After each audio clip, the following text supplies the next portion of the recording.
战争打到第4年，一个很多西方国家没有预料到的事情发生了。2022年战争刚爆发时，几乎所有人都认为，在金融制裁、科技封锁和出口管制的重压下，俄罗斯军工很快就会陷入瘫痪。然而现实却完全相反，过去3年，俄罗斯不仅没有停止武器生产，反而完成了冷战结束以来最大规模的一次军事扩张。无人机月产量突破万架，导弹产量持续增长，炮弹、电子战装备和巡飞弹生产能力成倍提高，大量军工企业实行3班倒，数百万工人进入军工体系，甚至有人把这种现象称为军事凯恩斯主义。但是就在很多人认为俄罗斯已经重新恢复苏联时期战争工业的时候，一个新的变化却悄悄出现了。2025年，俄罗斯军工仍然在增长，只是增长开始慢了。越来越多研究机构认为，俄罗斯已经触碰到了自己工业体系的天花板，这就产生了一个非常有意思的问题：俄罗斯军工到底是越来越强，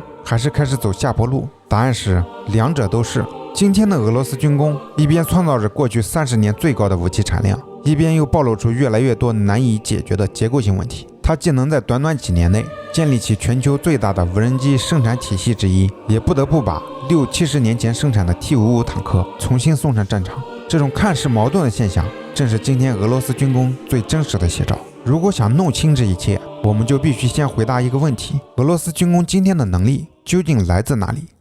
如果把今天的俄罗斯军工比作一棵大树，那么它的枝叶属于俄罗斯，而深埋地下的根却属于苏联。今天很多人谈俄罗斯军工，总喜欢把目光放在苏57、锆石高超音速导弹、天竺葵无人机这些新装备上，但真正支撑俄罗斯打了3年多高强度战争的，其实不是这些新装备，而是一套已经运行了近100年的工业体系。故事要从1930年代说起，当时的苏联刚刚完成统一，全国工业基础十分薄弱。斯大林提出了一句后来影响整个苏联几十年的话：我们落后先进国家50到100年，我们必须在10年内追上，否则就会被消灭。于是，一场前所未有的大工业化运动开始了。短短10几年，2000多座大型工厂拔地而起，从乌拉尔到西伯利亚，从钢铁、煤炭到机械制造，一个覆盖整个国家的重工业网络迅速形成。但很多人不知道，这场工业化从一开始就有一个隐藏目标，就是为战争做准备。与欧美国家不同，苏联并没有把军工企业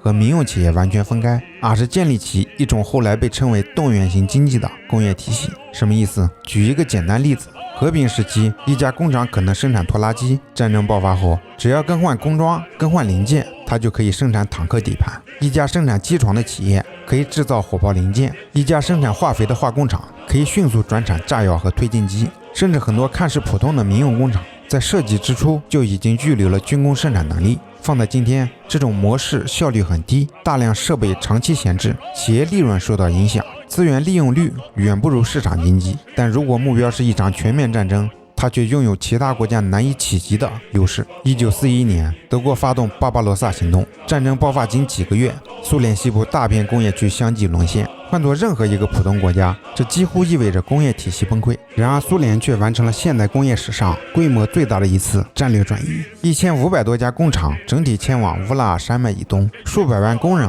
与工程师水厂搬迁，机床刚刚落地，新的生产线便重新启动。到1942年底，苏联坦克、火炮等主要武器产量已经重新追上德国。到了1943年，反而开始全面反超，这就是动员型工业体系最强大的地方。它追求的从来不是效率，而是生存。二战结束后，这套体系不仅没有缩小，反而因为冷战进一步强化。面对整个北约集团，苏联高层始终有一种危机感。他们知道，在电子技术、航空发动机、精密制造等很多领域，西方依然领先。既然质量未必占优，那就用数量弥补差距。于是，大规模生产、大规模储备成为整个冷战时期苏联军工最鲜明的标签。冷战巅峰时期，苏联拥有超过63000辆坦克、7万多辆步兵战车和装甲输送车、12000多架作战飞机与直升机，以及400多艘军舰。仅坦克、步兵战车和装甲输送车的数量就接近世界其他国家同类装备总和。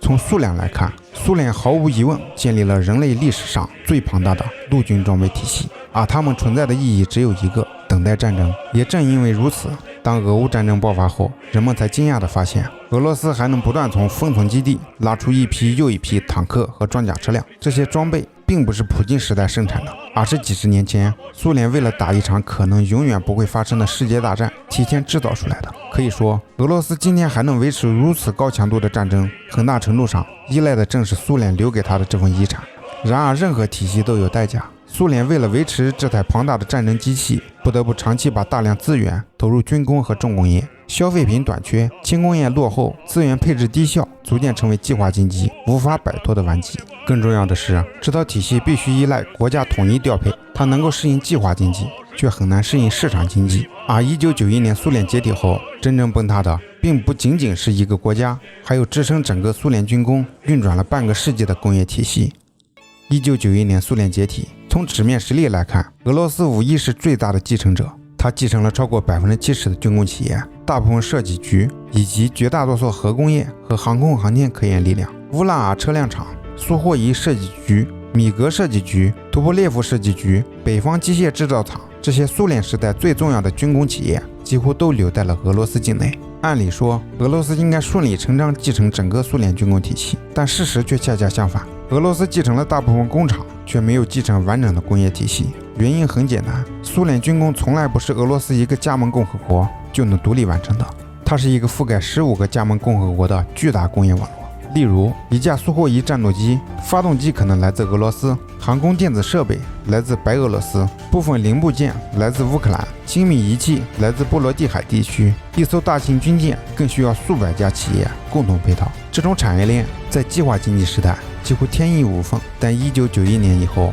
一夜之间变成了15个国家，原本没有边界的产业协作突然出现了国境线、关税、外汇结算和政治矛盾，许多关键配套企业从此不再属于俄罗斯，产业链被硬生生切断了。然而，比产业链断裂更严重的是订单消失。冷战结束后，俄罗斯经济陷入了严重衰退，国防预算断崖式下降。1990年代，俄罗斯国防采购规模相比苏联末期大幅缩水，大量军工企业一夜之间失去了最重要的客户。曾经一年生产数百辆坦克的工厂，突然接不到一辆坦克的订单，设计局画好的图纸没人愿意投资，科研人员连续几个月领不到工资。很多人至今仍记得那个年代的俄罗斯军工，工厂停工，设备生锈，生产线上蒙上厚厚灰尘。为了活下去，一些军工企业开始生产冰箱、锅具、自行车，甚至儿童玩具。更多的工程师则选择辞职，有人摆摊，有人经商，还有人远赴欧美和亚洲寻找工作机会。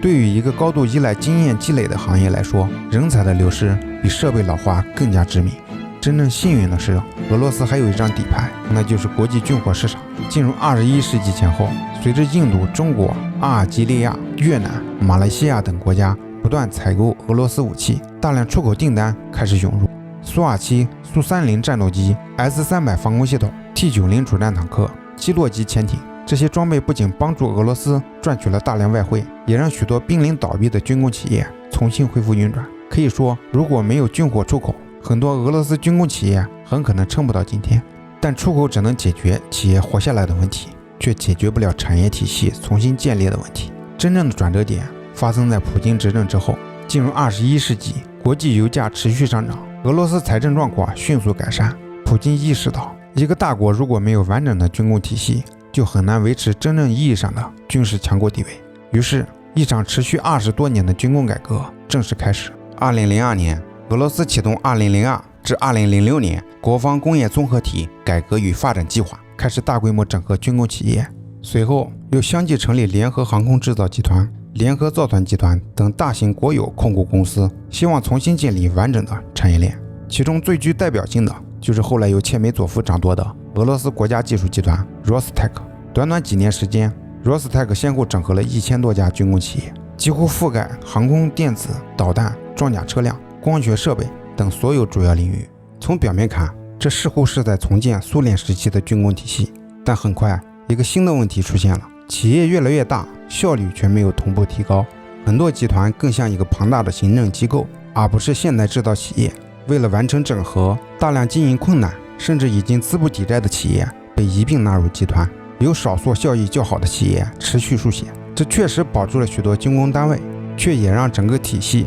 变得越来越臃肿。与此同时，腐败、管理低效、重复建设等问题也开始不断累积。真正暴露这些问题的不是和平时期，而是后来轰轰烈烈启动的2020国家军备计划。当俄罗斯终于拥有充足预算，希望重新大规模采购本土武器时，一个令克里姆林宫都始料未及的问题开始浮出水面。俄罗斯军工已经不像苏联时代那样能够大规模、稳定、持续地生产现代武器了。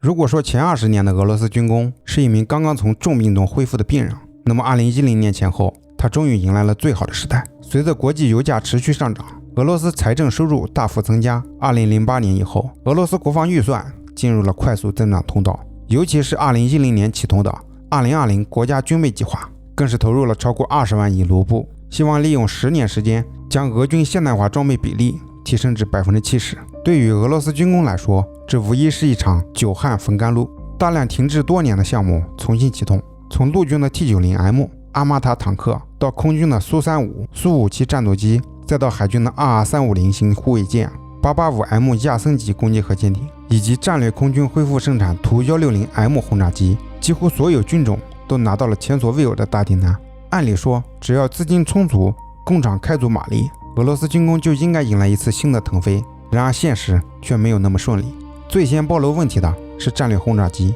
2008年，俄罗斯宣布恢复图160战略轰炸机生产。当时很多媒体都认为这只是把苏联时期的生产线重新打开而已，但真正开始实施以后，人们才发现事情远比想象中复杂。负责总装的喀山飞机制造厂依然存在，可当年的数百家配套企业却早已今非昔比，有的已经倒闭，有的转型民用，有的甚至消失在历史中。一架图160涉及的数百万个零部件，上千家供应商，并不是恢复一条总装线就能解决的问题。为了重新建立完整的配套体系，俄罗斯几乎等于重新建设了一遍产业链。最终，图160M虽然成功复产，却用了远超预期的时间。类似的问题同样出现在运输机领域。作为俄罗斯未来大型运输机的主力，ER760MT90A 采用了新的数字化生产方式，理论上产量应该大幅提高。然而现实却是，生产线改造完成后，交付速度始终没有达到最初规划。不是因为飞机不会造，而是供应链、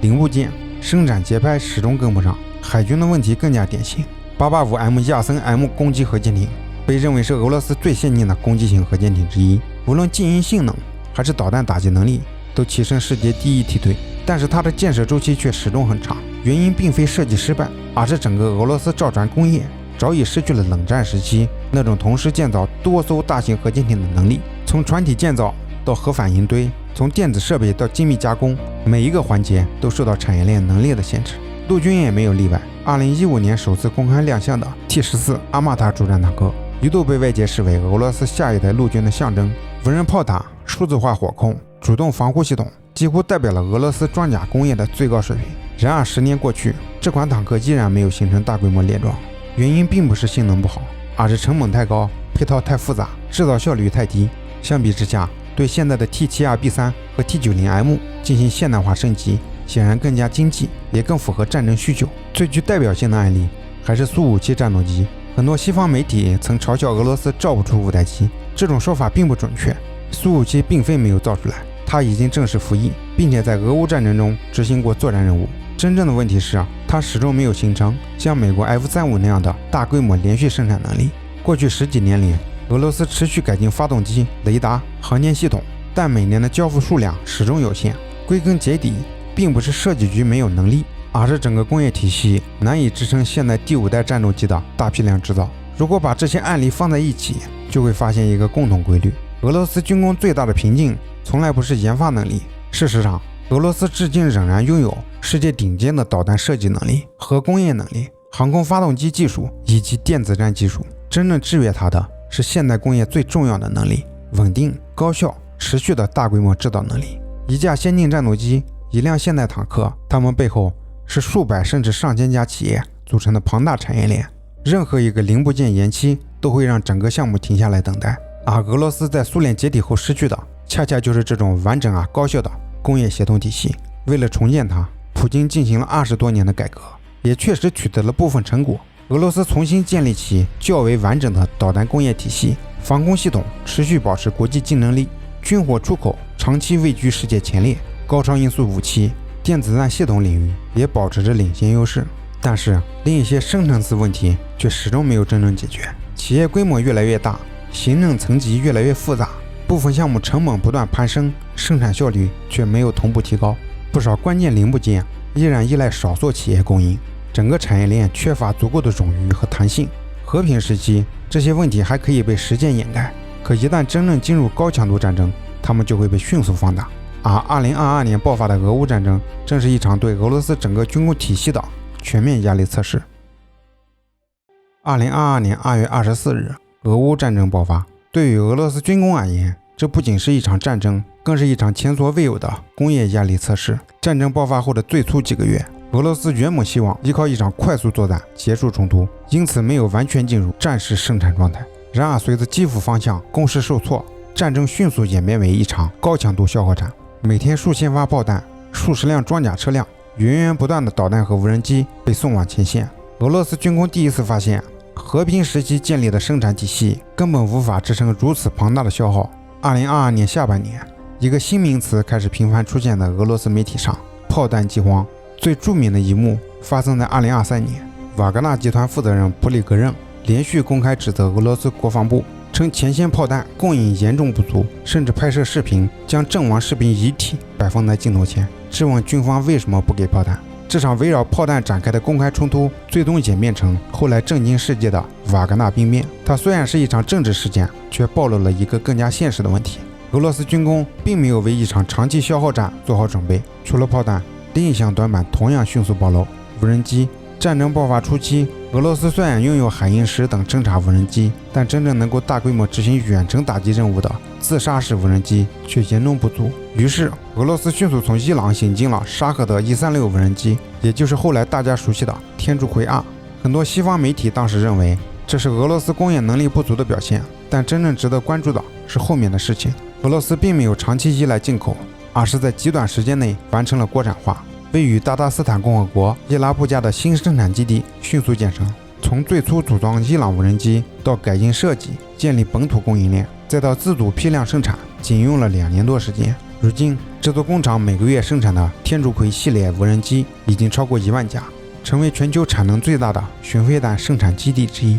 与此同时，卡拉什尼科夫集团、扎拉公司、杜布纳无人机工厂等企业也不断扩大产能。如果说战争爆发前，俄罗斯在无人机领域还明显落后，那么战争3年后，它已经成为全球最大的军用无人机生产国之一。不仅如此，整个俄罗斯军工体系都开始进入战时节奏，越来越多企业实行3班倒，工作时间从原来的每周40小时增加到48小时，甚至60多个小时。军工企业数量迅速增加，大量民用企业开始参与军工配套。根据俄罗斯官方公布的数据，参与军工生产的企业数量已经从战前的1000多家扩大到6000家，军工从业人员也从约70万人增加到450万人的规模。与此同时，俄罗斯不断提高军费投入，2025年用于国防和国家安全的预算已经占到联邦财政支出的1/3左右，创下冷战结束以来的新高。大量资金持续流入导弹、无人机、电子战、装甲车辆和弹药生产领域。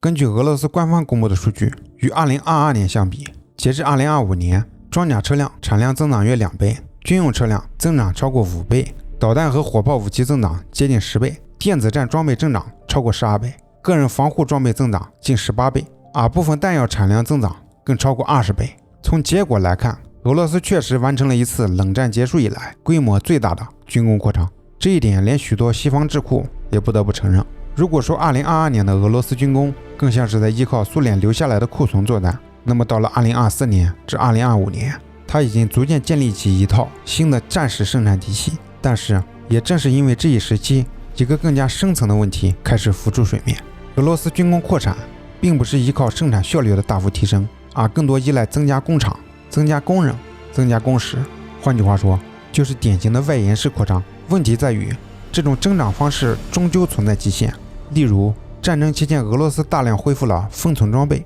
2022年至2024年，前线新增的大部分坦克、步兵战车和火炮并不是全新制造，而是来自苏联时期库存翻修。公开研究数据显示，战争期间俄罗斯每年需要补充约1200辆坦克，但真正新建造的数量不超过300辆，其余主要依靠库存车辆翻修补充。然而，库存正在快速减少。战争爆发时，俄罗斯库存坦克数量约15000辆，到2025年底仅剩2100辆。装甲车、火炮等装备也面临相似情况。与此同时，新的问题接踵而至。俄罗斯军工长期存在的劳动生产率偏低，并没有因为战争得到根本改善。一些研究机构测算，俄罗斯部分军工企业的人均产出仍明显低于欧美同行。更关键的是，俄罗斯正面临越来越严重的劳动力短缺，年轻技术工人不足，高级工程师老龄化，大量企业长期存在十几万甚至数十万人的用工缺口。为了完成订单，只能不断延长工时，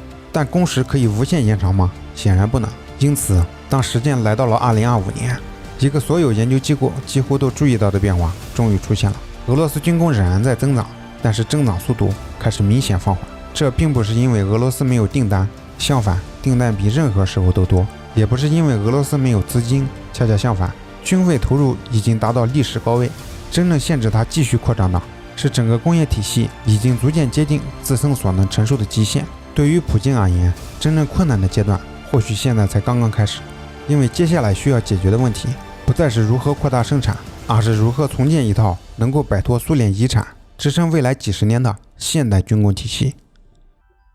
战争打到今天，俄罗斯军工并没有像一些西方媒体预测的那样迅速崩溃，也没有像另一部分人想象的那样重新变回苏联。它更像是站在一个十字路口。过去4年，俄罗斯证明了一件事，它仍然拥有世界最强大的战争工业动员能力之一。面对前所未有的制裁，它没有停止生产；面对高强度消耗，它没有失去补充能力。从导弹、电子弹系统到无人机和巡飞弹，再到炮弹和装甲车辆，俄罗斯都展现出相当惊人的工业韧性。这是任何一个军事大国都不能忽视的能力。但战争同样证明了另一件事，今天的俄罗斯军工已经越来越能依靠自己完成一次真正意义上的工业升级。过去3年，支撑俄罗斯不断扩产的有3个重要来源。第一是苏联时代留下的大量武器库存，第二是不断增加的财政投入，第三是越来越长的工作时间和越来越多参与军工生产的企业。然而，这3种方式都已走到尽头。真正决定俄罗斯军工未来的是它能否建立起一套属于21世纪的现代工业体系。而问题就在这里，这也是今天俄罗斯最难回答的问题。因为现代工业从来不是1、2家军工企业的事情，它需要的是遍布全国、彼此协作的完整产业链，需要足够数量的高端机床，需要成熟的电子工业，需要庞大的民用制造体系，更需要稳定高效的供应链网络。而这些恰恰是俄罗斯过去30多年始终没有完全建立起来的能力。于是，一个越来越现实的选择摆在了普京面前。第一条路，继续沿用现在的模式，保持高军费投入，通过增加订单、扩大企业规模、延长工时来维持军工生产。这条路最大的优点是不用改变现有体制，但问题同样明显。随着苏联库存逐渐耗尽，劳动生产率长期停滞，劳动力不断短缺，整个体系增长空间将越来越有限。第二条路，进一步向苏联时代靠拢。事实上，这种趋势已经出现。过去几年，俄罗斯已经陆续将数百家涉及国防和战略产业的重要企业重新纳入国家控制，大量资源继续向军工体系集中。不少俄罗斯学者也开始重新讨论国家计划委员会 2.0、动员型经济等概念，希望建立一种更加集中的资源配置体系，为长期战争做准备。从短期来看，这种模式确实能够进一步提高武器产量，因为它可以让更多民用企业参与军工配套，把全国工业资源优先用于国防生产。但历史同样给出了答案，苏联曾经依靠这套体系建立起世界规模最大的军工复合体，也正是这套体系让整个经济越来越沉重，最终失去了活力。如果重新走回这条道路，俄罗斯或许能够获得更强的战争生产能力，却也可能付出经济效率下降、创新能力减弱以及民用工业进一步萎缩的代价。因此，无论选择哪一条路都不会轻松。事实上，从俄乌战争爆发以来，俄罗斯已经开始寻找第3种办法，例如大量吸收中小企业，参与无人机研发，形成所谓全民国防工业，快速引入民间创新团队，提高无人机、电子战装备等领域的研发速度，同时通过与友好国家加强贸易合作，缓解部分关键零部件和设备的供应压力。这些措施确实在一定程度上增强了俄罗斯军工体系的适应能力，特别是在无人机领域，俄罗斯的学习速度远远快于战争初期外界的预期。但这些改变更多解决的是局部问题，真正决定未来的仍然是整个工业体系的现代化水平。回过头来看，俄乌战争留给俄罗斯军工最大的启示，其实并不是某一种武器的性能如何，也不是某一家工厂产量增加了多少，而是让所有人重新认识了一件事：现代战争比拼的不只是武器，更是工业，更是供应链，更是一个国家持续几十年组织生产、培养人才、整合资源的能力。苏联曾经依靠计划经济建立起世界最庞大的战争工业体系，俄罗斯则正在尝试用市场经济与国家力量结合的方式，重新塑造属于自己的军工体系。这条路能否成功，没有人能够给出答案。但可以确定的是，未来几年，俄罗斯军工依然会保持相当强的生产能力，在导弹、电子战、核工业、无人机等优势领域继续保持竞争力。与此同时，传统重装备的大规模更新、产业链现代化和高端制造能力仍将是它最难跨越的门槛。因此，与其说俄罗斯军工正在衰落，不如说它已经进入了一个新的阶段。过去3年，他回答的是能不能挺住战争；未来10年，他真正要回答的问题将变成能不能完成工业升级。这或许才是决定俄罗斯军工未来命运的真正考验。